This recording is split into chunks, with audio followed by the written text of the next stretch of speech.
We discovered that there were only 5 days in April when the president did not post on Truth Social between 9 p.m. and 6 a.m. 80% of nights when he could be sleeping, he's posting. He is so regularly posting at times like 2:45 a.m., which, I think everybody knows nothing good happens at 2:45 a.m. 1 a.m., 12:30 a.m. There's no way that he's having any healthy sleep. He is clearly sleep deprived. When did he catch up on the sleep deprivation? We don't know, and we all know it's bad for your brain.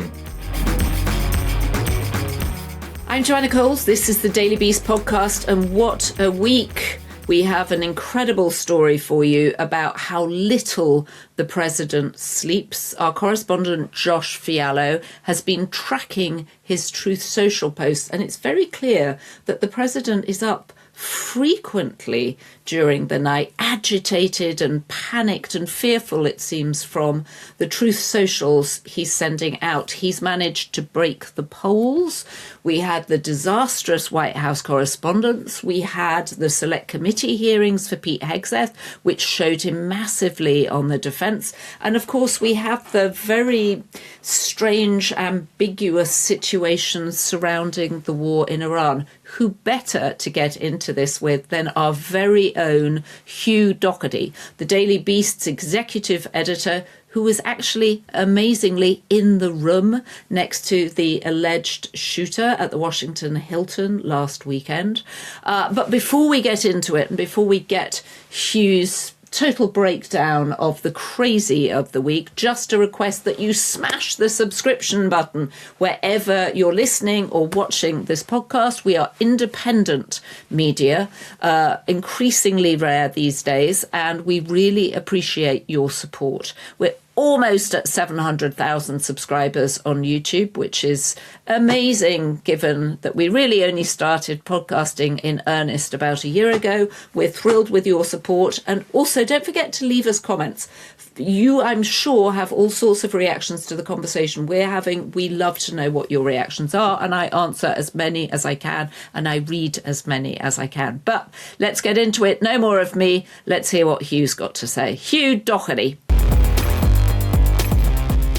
Hugh Dougherty, tell me about this crazy, crazy story we have exclusively by our correspondent Josh Fiallo, which really reveals something very concerning about the president. Thank you, Joanna. It is an extraordinary piece of work. Josh Fiallo, our brilliant reporter, counted up all the times that Donald Trump posted on Truth Social in April, and then he looked at when he was posting, and he looked between the hours of 9 p.m. and 6 a.m. and we discovered that there were only 5 days in April when the president did not post on Truth Social between 9 p.m. and 6 a.m. and that means that's your opportunity for proper sleep. This is the president is not sleeping, and 80% of nights when he could be sleeping, he's posting.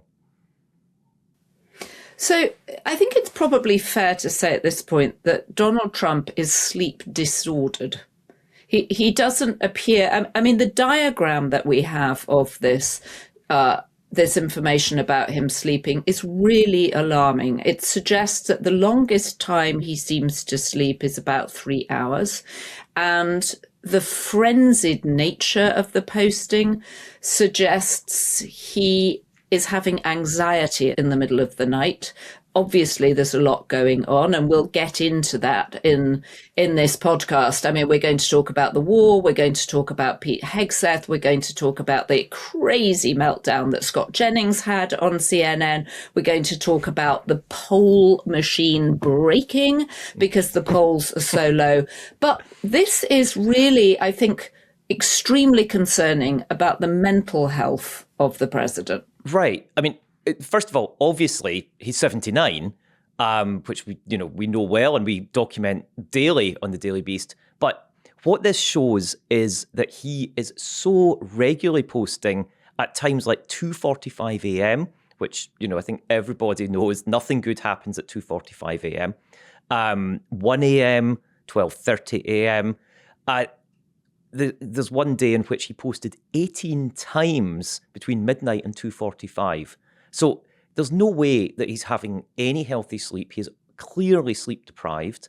He himself has said that he thrives on very little sleep. But, as a disclaimer, I'm not a doctor, and I don't play one on television. But there's obviously, we all know if you don't get enough sleep, that's bad. Mm-hmm. And usually people catch up at the weekends. In fact, there's only one weekend day, which was the first Saturday in April, in which Donald Trump did not post fanatically between 9 p.m. and 6 a.m. on a weekend day, or a weekend night. So when did he catch up on the sleep deprivation? We don't know. And we all know it's bad for your brain. Well, I think we do know when he catches up on his sleep because he falls asleep in meetings in the middle of the day. I mean, exactly. He falls asleep in cabinet meetings. I mean, if this was a teenager and you were the parent, you would be freaking out that your teenager was posting in the middle of the night. You would know they were not posting things. Now, I know the aging brain is different from the growing brain, but nonetheless, it seems extremely concerning. And what I think it suggests is, as we just talked about, extreme anxiety about issues, a lack of feeling that one is understood, a determination to insist upon one's own point of view and putting it out there. And the interesting thing is, who does he think is paying attention at 2:45 in the morning? His poor team look exhausted. I couldn't help thinking how absolutely shattered Marco Rubio looked at the state dinner. He looked absolutely wiped out. I think we saw Pete Hegseth in the hearings looking completely agitated because these guys all know they're under pressure. They're working for someone who doesn't appear to have a sense of logic. So it's impossible to try and please someone who's so quixotic. And this work by Josh Fialo really suggests there's something alarming going on. What are we doing are we sending it to any doctors? How can we have this analysed for more for more understanding of what's going on? Yeah, absolutely. So, having been reporting this out and analysing it for the numbers ourselves, and the numbers are, I was going to say off the charts, but I don't believe there are actually charts for Truth Social because obviously he's the only person on it. But, it's always amazing when you see him posting how few likes there are. It's sort of like 1.7k likes, which compared to any other social platform. But of course, the reason Truth Social gets attention is because he's the president, and then other people are paying attention and amplify it on different platforms. But Truth Social itself really has very little traction, it seems. Yes, I just cynically would say, I don't know anybody that's on it who's likely to be giving a like. All the people I know that are on it, including many of our newsroom, are on it to see his. We've actually got quite a good metric that I think puts this in focus. Trump has always been obsessively posting on what used to be on Twitter in his first administration, now called X. So April 2018, comparable time in his first term, he posted 250 times on Twitter. And at the time, we all thought, and everybody remembers, think, oh my God, this president is unhinged on Twitter. I can't believe he posts that much. Anyway, we should all have reined ourselves in, because this April, it wasn't 250 times, it was 565 times on Truth Social. That's 18 times a day. And of those, 1/3 were in those witching hours, I guess. Wee hours, the wee hours. I was going to say, from my native country, the wee hour of Scotland, to those who do not know, the wee hours. And, first of all, disturbing, but also, something that we are reporting on it. We're going to this, you'll be able to see this story. You are able to see this story in the Daily Beast right now, on Sunday. But something that we believe should be of interest, at the very least, to doctors and also to Democrats, of course, who are already questioning his health and his cognition. Well, it's also interesting that Janet Mills, who has been a very popular governor in Maine and was hoping to challenge Susan Collins, the Republican, for the Senate seat in Maine, has in fact stood down from her race. She would have been 80 when she went into the Senate. And I think there is a general realization now, even though she was the chosen candidate of Chuck Schumer, the leader of the Democrats in the Senate, that she is too old for this. She couldn't get the finances to really challenge Graham Plattner, who's come up from apparently nowhere. He's an oyster fisherman from Maine, who's actually created a very good campaign against her. But clearly there's a realization that 80, which Donald Trump will be in June, is too old to be running the country. We saw it with the previous president, but this frantic posting in the middle of the night feels like a new level of, frankly, imbalance. Yes, there's no doubt. I mean, obviously he nicknamed Joe Biden Sleepy Joe. I don't quite know if Sleepless Dawn is going to catch on because, who wants a sleepless president? But it's really concerning. Other world leaders have spoken about the need for sleep, of all things. George W. Bush was very much an early to bed man. Margaret Thatcher, a prime minister from both of our native land and our past, survived, it was said, on 3 to 4 hours sleep. But just to point out, she was significantly younger, and her term in office ended, as you wrote in a brilliant Substack, Joanna, fairly catastrophically. And there are people who have suggested that was in some way related to, she became out of touch and out of support, in part because she wasn't really trying healthily to engage with her job. Well, and I think there is so much around health sleep, and I refer everybody to that brilliant book by Matthew Walker, the scientist at Berkeley University, called Why We Sleep, which suggests that actually sleeplessness and sleep disorder is often a symptom of dementia to unfold at a later date, because what's going on when you sleep is the memory is being sort of washed, and it actually creates a much healthier brain to have sleep. There is a purpose to sleep. Yes. Jeff Bezos talks about sometimes needing 9 hours. Arianna Huffington, of course, has led a whole movement around this, urging business people to take sleep seriously and saying it's not a macho thing to say, oh, I only sleep 4 hours or 5 hours a night. Actually, that's not a good thing. For your decision making, you need to be able to sleep well. And it has to be said that Donald Trump's decision making right now feels erratic. Yes. There's so many questions this week over, and not just this week, obviously, but I think this week had been very in focus about his decision-making, and the erratic nature of what he does appears most obviously in, well, I was going to say the war, but apparently it's been terminated and is therefore not a war. So I don't quite know what one calls a terminated war. But the war in Iran and this bizarre blockade aftermath is all about erratic decision-making. All about erratic decision-making and not allowing anybody else into that process. So Congress, which in fact the 60 days is up, where Congress is supposed to now weigh in with whether or not they want to continue with the war. Pete Hegseth has said now that there's a sort of, what did you call it, termination? Well, so yes, exactly. As you were just saying, they've said legally this war was terminated by the ceasefire, and therefore the 60 days don't count. Now, nobody will be surprised to learn that that at the very least got a raised eyebrow. And Tim Kaine, the Virginia senator, who of course is Democrat, immediately said to Pete Hegseth, as he testified to this effect, that the statute simply doesn't read that way. And I think I would probably pick the word of Tim Kaine over Pete Hegseth on this, simply because Tim Kaine has been pushing for a vote on the war powers and has dived into this issue in great depth.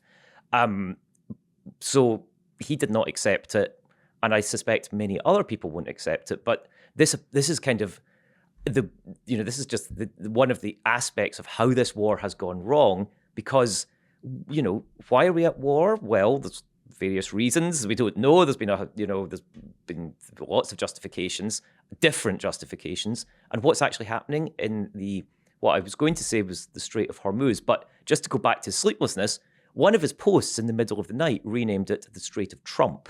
So what's going on there? Again, are we having talks? Are we not having talks? Who's deciding on talks? It's an incredible lack of clear decisions.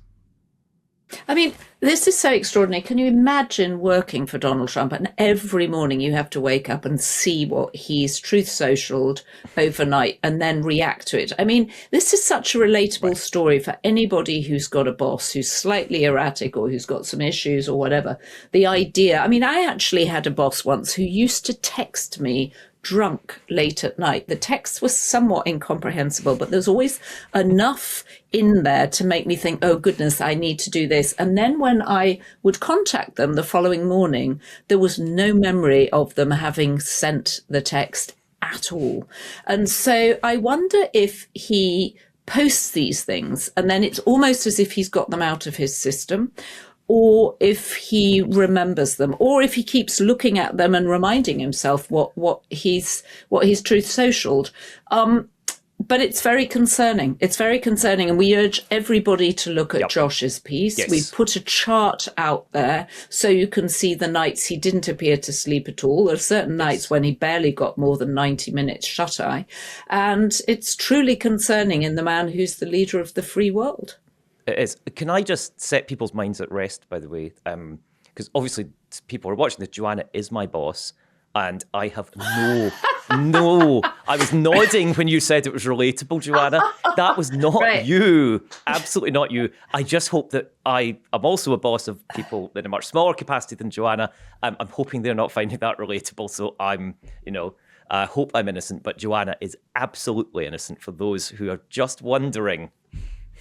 Well, I was just going to say, I don't remember if I send any. So I actually think I could use a bit more sleep at the moment. But so listen, Hugh, the other thing that is so interesting this week is that not only has Donald Trump had many, many broken nights, but he's also broken the mechanism by which the polls are collected. His polls are so low. Tell me. This is a story that it would be impossible to make this up. So there's a pollster. As so many stories are about Donald Trump. Right. I mean, which ones would you have made up? Anyway, there's a pollster, and I'm just going to make sure I get this name right, because polling companies have, specific and complicated names, and some can sound remarkably similar, but pollster out there called G. Elliot Morris, and he does a regular tracking poll, and it's well regarded because he takes the month to do it, and it's not a hair trigger.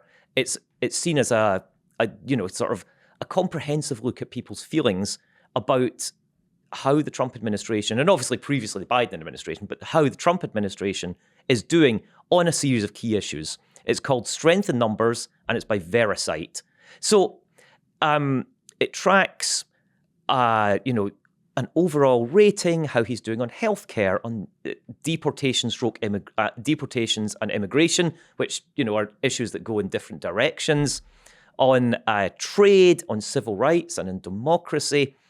And in each of those, it's gone down and down and down.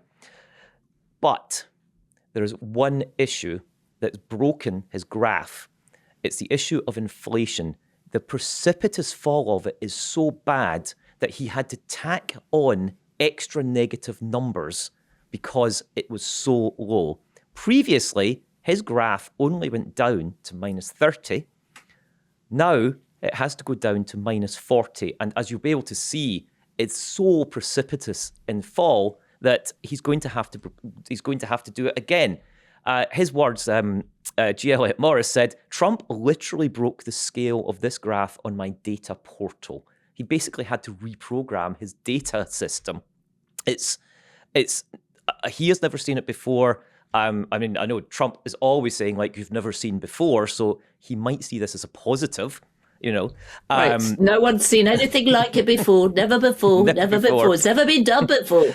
And not surprisingly, this is because inflation won't go away. The sudden plunge started in the middle of March, 2 weeks after the war, now terminated, I should say, war on Iran began, and it has not stopped since. And he's down now at negative 40.3. And anybody that has seen one of those ski jumps or something, it would say, oh my goodness, it's only going lower. I think there's a point at which it literally cannot go any lower, which is when everybody in the country disapproves. But, still a way to fall. And it's interesting that it's on inflation. Is there an indication of what people are thinking about the war, Hugh? He does not poll on this, but many other polls are available on this. And one poll today one poll I should say, taken over the last week, so obviously published as we speak, has found that this war's approval or disapproval is at the same level after 8 weeks as that of Vietnam was after 3 years. And of course, 3 years into Vietnam was the bloodiest loss of life, the peak of deaths of conscripted or drafted young Americans.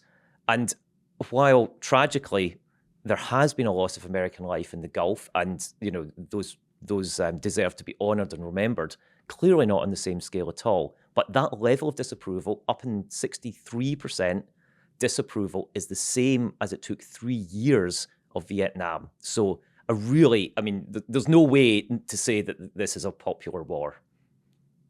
Well, also, people are really feeling it at the gas stations. Exactly. Gas in California now at $8 a gallon, which just seems incredible. $8. $8. We have nationally passed the $4.30 level as the national average, and to reach that average, of course, you go to California on one hand, and traditionally, southern areas, including Mississippi, Louisiana, tend to be the cheapest. $4.30, and there are every indication from people like Gas Buddy and the AAA that $4.50 is maybe a week away, maybe, and that puts $5 in range. And that, no analyst, and we've had various polling and analysis this week. Sabato's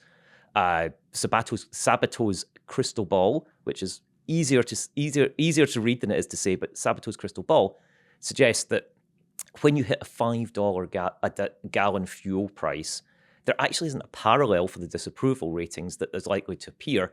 And the knock-on effect of that in November is catastrophic. And one final number on that, the prediction market, Polymarket, has now moved to 80% chance that the Democrats take the Senate.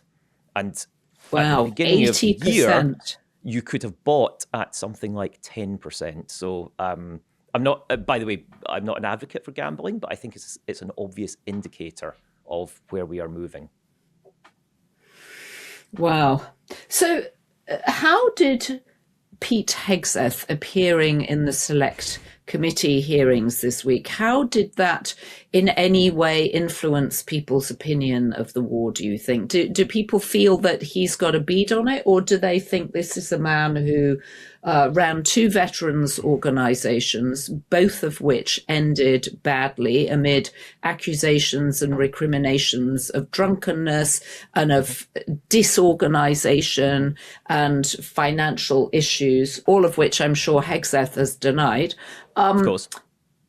But as he's sitting there looking for $1.45 trillion to fund the Pentagon, how much is he giving Donald Trump a bounce? And how much do you think he is a disadvantage to Donald Trump?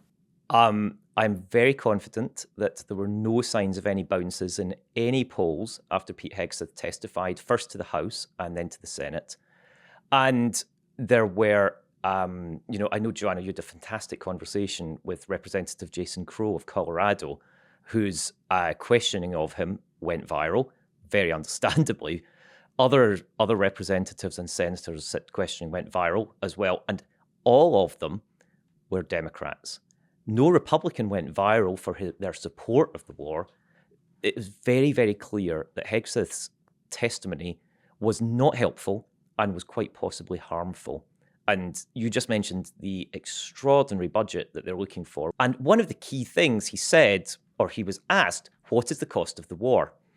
And he testified that it was $25 billion. Now that's an extraordinary amount of money by almost any measure, except that it was instantly clear that there could be no way that it was that cheap. There are already sources within the defence world have estimated it's probably 50 billion, and that the amount of ordnance that has been used up is going to take years, literally years, to refill. So the 1.45 trillion is actually about replenishing the supply of missiles and drones and planes. The United States lost planes, and that Hegseth's attempt to minimize this at $25 billion is again going to come and bite back, because that amount of money has to go somewhere, and it turns out it's basically gone. I really recommend anybody. This sounds like we're singing our own book here, but Jason Crow was such an interesting person to interview, and he was fresh from having filleted Pete Hegseth as if he were a chef, and Pete Hegseth was a piece of mackerel and he was flat on the slab, and Jason Crow just lifted up the tail and slashed him with incredible precision on everything that he asked him. It was a deeply worrying conversation, and Hegseth himself looked more and more agitated by the line of questioning and really couldn't answer and just kept going on the attack. But Jason Crow then talked to me about his thesis of how they wanted to get Pete Hegseth out of such an important job. And like many congressmen, Jason Crow served. He did 3 tours in Iraq and Afghanistan, and like Hegseth, who served, and feels very anxious about Hegseth being in there with the safety of American troops as his responsibility. Yeah.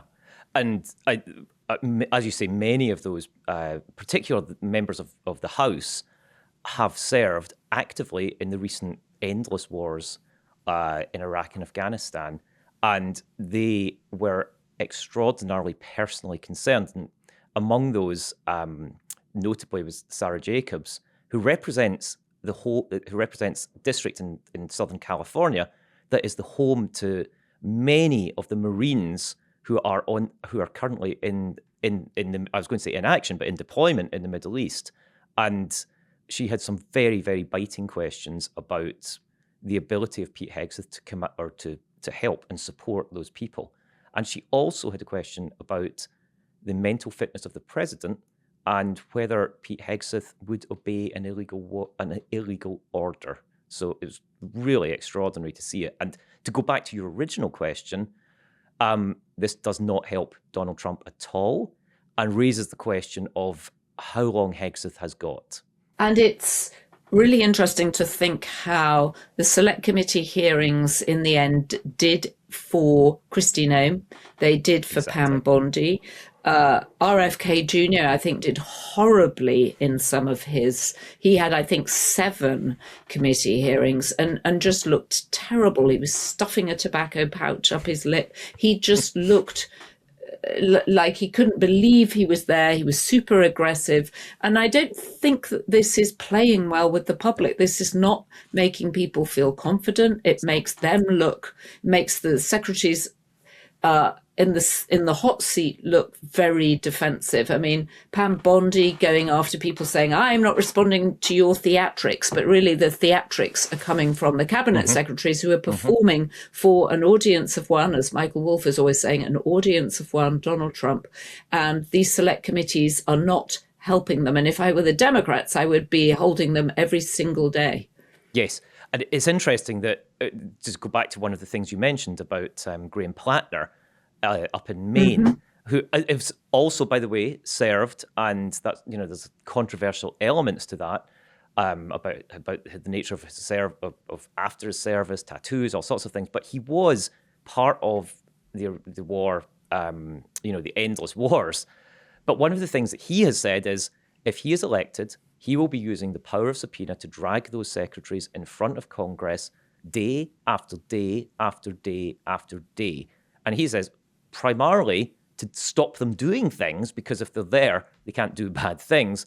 But of course, that will simply highlight the defensiveness and the weakness. And for those people, this audience of one problem, when they are in front of a Democratic senator or member of the House, they're performing for Donald Trump. But this is a man who's obsessed by people looking weak.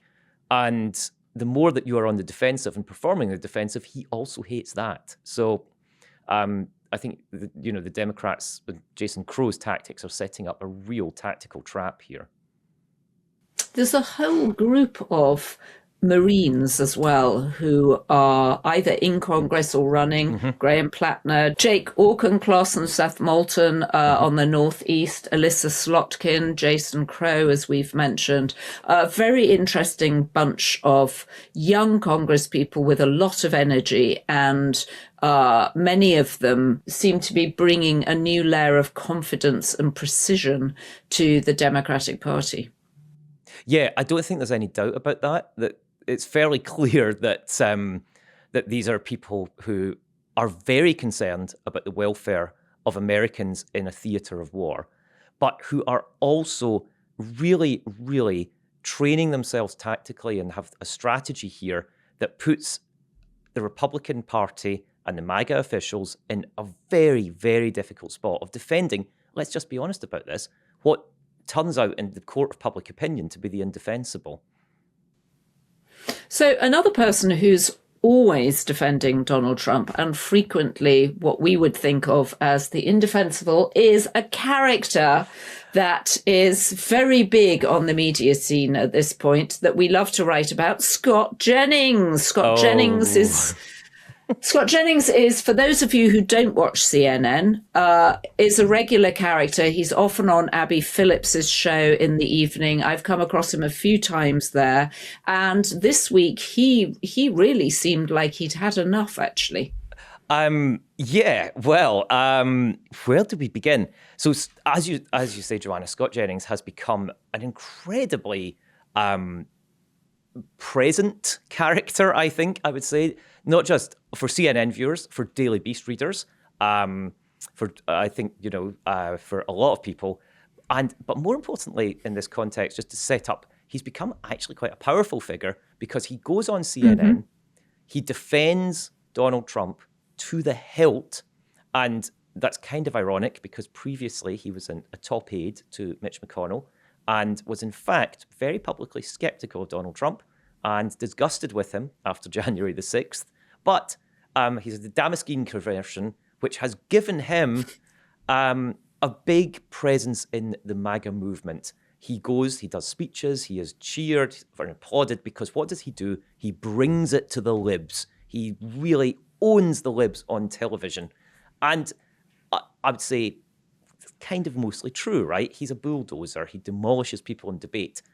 That all went off the rails spectacularly on Thursday night in the first opening segment of Abby Phillips' show. And I believe we can actually play some of it now. Any political concessions? Because you can't name one. So here's what we're doing. No political concessions. When you get up at past your bedtime, you get hyper. Here's the deal.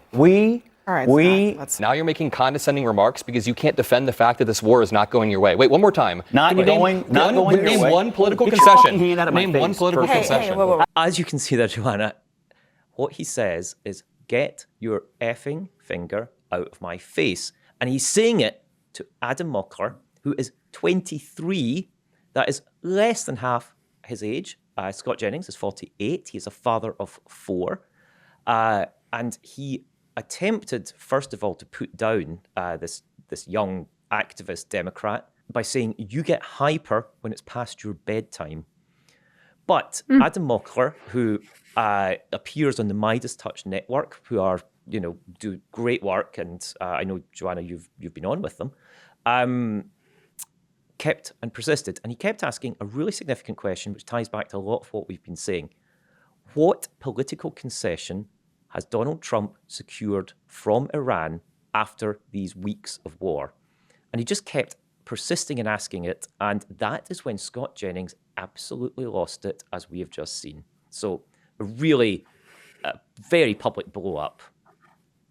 So the other interesting thing about Scott Jennings is because he's so personable, and I think I don't know if he's been on one of the weight loss drugs, but he's certainly lost weight since Donald Trump won, and he's become so omnipresent on television.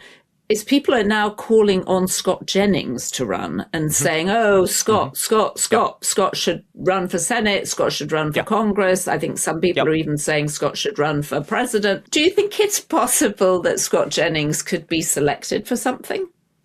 Oh, I think that's totally possible. He has made a lot of money, let's just be honest about this, out of bringing it to the libs.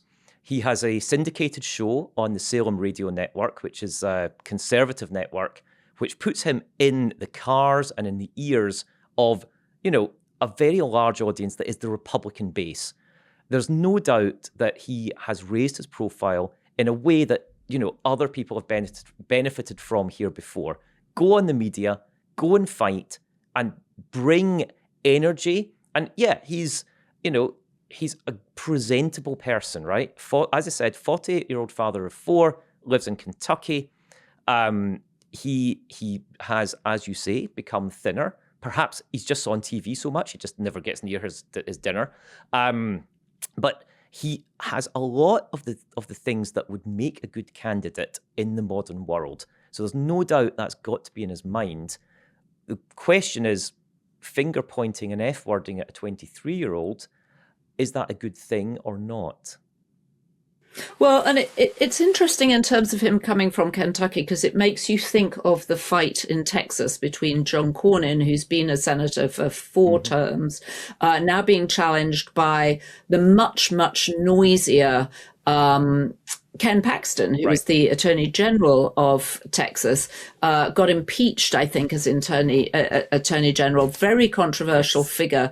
But because he makes a lot of noise, people are aware of him and what he's done. And John Cornyn actually is supported by George W. Bush.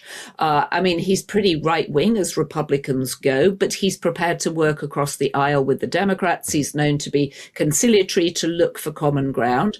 And he is now really suffering from Ken Paxton coming after him. It's gone to, what's it called? Not a playoff. It's gone to a runoff at the end of this month. And Donald Trump has yet to support either candidate. I think he feels more constitutionally simpatico with Ken Paxton, but Ken Paxton might lose. And I think there was 3% in it as they were competing at the last time round in the first round. So we'll see what happens, not in the playoffs, but in the runoffs at the end of the month. But it is interesting that there is very much a different kind of Republican candidate now, and Scott Jennings might well fit that bill if people want to continue with these rowdy, sort of troublemaking, noisy candidates. Yeah, and I should say, actually, Scott Jennings literally ruled out running for the Senate in Kentucky, not because he said, he didn't say, that's absurd, why would I do that? He just said, no, I'm very happy doing what I do. And that's kind of the talk you usually hear from people that really are quite interested in something. And it clearly for him, he thought maybe this wasn't the right moment, but you would not rule it out in the future. Having said that, Democrats now know how to push his buttons if he does end up running and he gets into debate again. So at the very least, this is a very helpful reel for anybody prepping a run against Scott Jennings. Someone who loses his temper occasionally. I've always I've sometimes run into him backstage at CNN, and he's always been very pleasant, but I know he doesn't like us writing about him. He was very sensitive at the beginning. I think he's probably gotten a bit more used to it now. Hugh, this time last week, I had just taken a flight to the UK. I was hoping to be your +1 at the White House Correspondents' Dinner, but I wasn't able to make it this year. You had just probably unpacked your tuxedo and were getting ready for a night of parties in DC before the big annual dinner, which is a celebration of the First Amendment.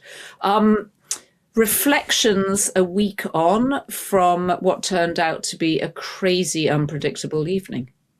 Well, first, let me just make a correction. And I know in the comments, people hate when men correct women. But Joanna, I was your +1. Just let's be clear about that. It was a very crazy dinner. I took the train down on the Friday. And one thing I should say is that many people listening and watching are going to say, why were you even there? And I just want to say we put a lot of thought into our presence there.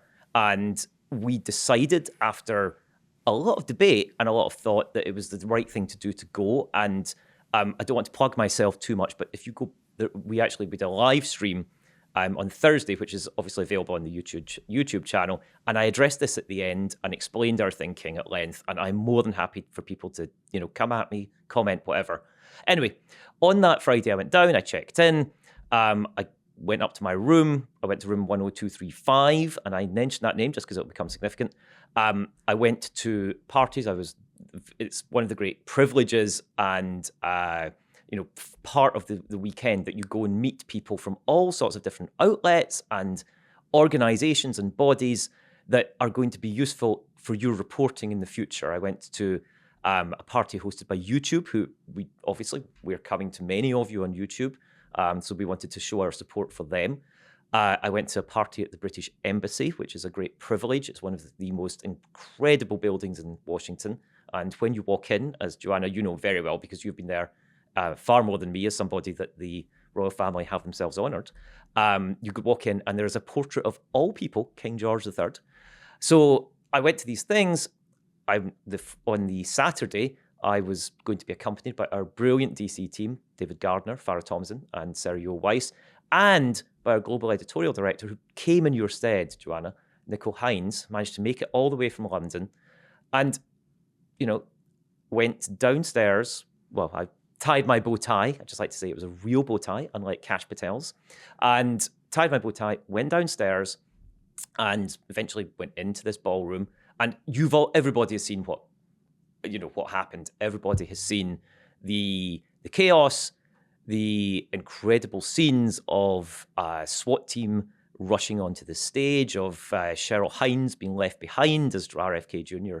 was grabbed. I saw a lot of the cabinet and other senior officials go by, like 10 feet from our Daily Beast table.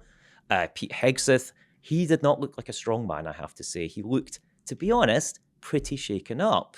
I saw Kash Patel, and again, he did not look that great. He was, when I saw him, he was taking his phone out of his pocket and doing like that. And, like that, we all do that, right? But this is the director of the FBI, Judge Janine, as she is nicknamed, Janine Pirro, the U.S. attorney for the District of Columbia, rushed past in a ball gown.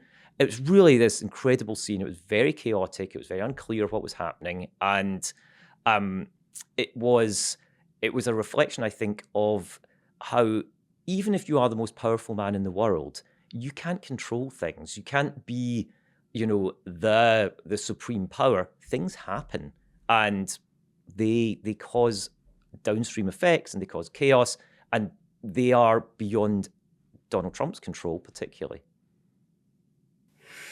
And of course, you mentioned the room number because it turned out that, in fact, the alleged would-be assassin, certainly the attempted shooter, was next door. I went up after, me and my colleagues, we were gathered together, we were reporting, we were filing, we were on our phones, we were on our, we were on devices. And eventually my phone was beginning to run out of power. I went upstairs, back to my room, and just to make the scene slightly, the Washington Hilton is a huge hotel, and loads of people have been. It's the sort of place that school parties go. They've modeled United Nations or sales conferences. Huge hotel. I was in the very top floor at the very end of a corridor. And as you know, when you get to a hotel, you go, "Oh my God, I'm so far from the elevator." So those corridors are really long in that hotel. And they are very long and they're dark. They're very long, very dark, and they're kind of sinuous as well. So I went along and I turned on the last curve, and I had my key out, and then there was a uniformed Hilton security guard who said, "Oh, I'm sorry, sir, you can't come any further."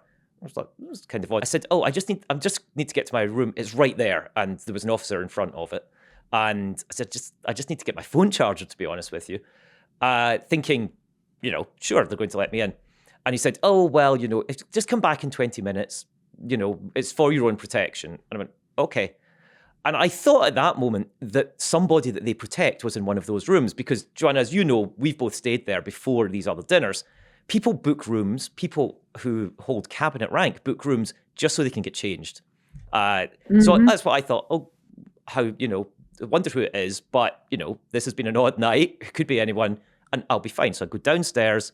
We watched Donald Trump's extraordinary press conference in the White House briefing room, and about an hour had gone past, and I thought, I really need to get my phone charger, because it was, heading down to zero very rapidly. And I went back up, and I didn't get quite as far along the corridor, same Hilton security guard, and there were a lot more police behind, and at least one of them was carrying a tactical helmet.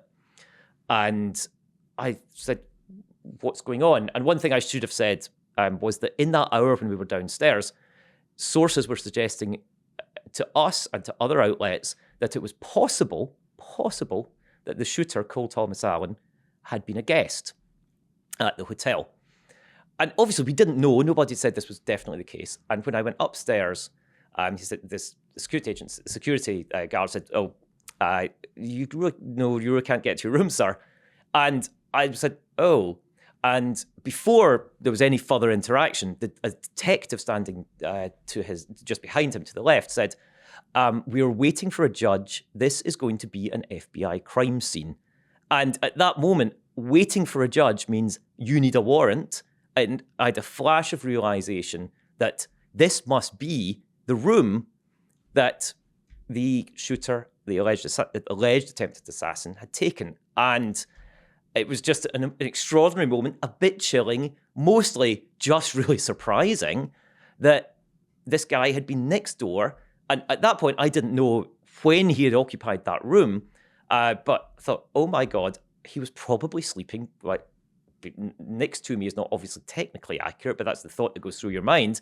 But just through one wall, which was, as I say, incredibly surprising. Well, you think of all the times you check into a hotel and you give no thought to who's in the room above you, below you, or on either side of you. Well, thank goodness you were able to write about it as effectively as you did, Hugh. And what an incredibly depressing evening. I mean, it was a gathering of journalists and young journalists, and of course the cabinet, to celebrate the First Amendment and to understand and acknowledge that the press, the free press, is a vital part of American democracy. Yes. And this was not the right way for the evening to end, obviously. Do we not. know if they've rescheduled it? Donald Trump said that he wanted it rescheduled within 30 days. Within it's 30 not days. his dinner, so it's not his it's not within his power to do that. But I wondered if you'd heard of any efforts to reschedule it. Yeah. Well, I'll just point out 30 days is even longer than the usual 2-week period when everything is going to be sorted out. So the White House Correspondents Association is holding talks on how, where, when it would have another event. Those talks have not, so far, offered any, firm booking date. The new Secretary of Homeland Security, Mark Wayne Mullen, on Friday said he did not believe it would be in the Hilton. That raises a good question of where do you put 2,500 people? Because there's actually no other spaces in DC that are just quite as large for dinner. There's one thing I want to say, Joanna, if you just allow me one just brief point. As a spoiler to those who are wondering, I never saw Alan. And obviously, I've told the officers who I spoke to that. The other thing I want to say is that everyone who was there had such an immense sense of gratitude and respect for those officers and agents who ran towards a man armed, as we've seen in the video, with a shotgun and also a handgun, which I don't think they could have seen at the time, who had clearly the intention of causing grave harm. And it's up to the courts to work out exactly the nature of that. But their courage was exemplary. And there are obvious questions, and I've written about the failures of security here. Those were not failures of courage. They were not failures of those officers and agents. And the other people that we were all so grateful to is the hotel workers, because as this happened, they had been serving dinner. The clatter of plates that you can hear on videos is because they were just bringing out the main courses. And they went and they cleaned up that ballroom and outside where this guy had been brought to the ground and where shots were fired. And we have the privilege of checking out, and they have to be back there every day. So they have an immense, my friends, my colleagues, people I don't know who I spoke to that night, just feel so much gratitude to them. Well, it'd be very interesting to see if they do figure out where to hold the evening. And I'm sure if they do, obviously security will be high. Perhaps Oz, the mentalist, who was the entertainment this year because they decided not to have a comedian, will have some insight into it. Interestingly, they didn't have a comedian last year either. Amber Ruffin was booked to do it, and in fact did an interview on the Daily Beast. And after her interview, the White House Correspondents Association decided to uninvite her to be the comedian. So that's 2 years in a row they've not had humour, when I think actually humour might be the very thing you need. Maybe what we need. Yeah, to broach the gap between Donald Trump and his cabinet and the press. But Hugh, it's always good to talk to you. And I look forward to seeing you when I'm back in New York. You're about to go off for a week. Have a great trip, and we'll get back together again when you are back stateside, and I am too. Cannot wait. Thank you, Joanna, for having me. Hugh, don't forget about us on holiday. And just a final reminder, please press the subscription button and you can become a B-Beast member. A B-Beast tier membership gets you all sorts of exclusive content, and it gets your name read out so we know and your friends know that you are supporting us, because independent media these days is under threat from all sorts of arrows, and this is a way that we appreciate your support. If you have been, thank you for joining us. Big thanks to our production team who are dealing with some serious delays from my 4G neighbourhood in the UK right now. Devon Rogerino, Ryan Murray, Rachel Passer, Heather Passaro and Neil Rosenhaus. Have a good rest of your Sunday. So the good news is we have so many B-Beast tier members now. There are too many names to read out, and we really appreciate your support.